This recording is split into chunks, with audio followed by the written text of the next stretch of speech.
మార్కాపురం అనే అందమైన ఒక గ్రామం ఉండేది. ఆ గ్రామంలో రాము, సోము అనే ఇద్దరు పిల్లలు ఉండేవారు. వారు ఒకరోజు స్కూల్‌కి బయలుదేరుతూ ఉండగా, "రేయ్ పిల్లలు, ఈరోజు మీ మామయ్య వస్తున్నాడురా" అనగానే సోము "సరే అమ్మా" అంటూ స్కూల్‌కి బయలుదేరాడు. రాము మాత్రం "నేను ఇంట్లోనే ఉంటాను" అంటూ ఇంట్లోనే ఆగిపోయాడు. అంతలో రాము వాళ్ళ మామయ్య వచ్చేసాడు.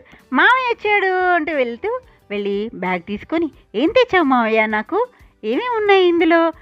ఈ బ్యాగ్ అంటూ వెతుకుతూ ఉండగా వాళ్ళ అమ్మ వచ్చి, "రాము, తప్పు నాన్న, అలా బ్యాగ్ వెతకూడదు, అలా తీసుకోకూడదు" అంటూనే ఉంది. అయినా రాము వినిపించుకోవట్లేదు. అంతలో ప్రశాంత్ ఇంటికి రానే వచ్చాడు.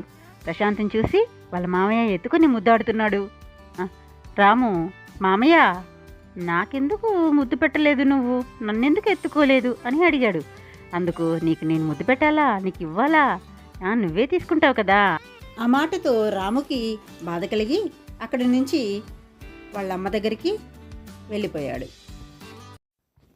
"నాన్న, మామయ్య కాదు, అమ్మైనా, నాన్నైనా, అన్నయ్య అయినా, ఎవరైనా ఎవరి దగ్గర అంత స్వతంత్రంగా ఎక్కువగా వెళ్ళి ఎవరి వస్తువులు తాకకూడదు.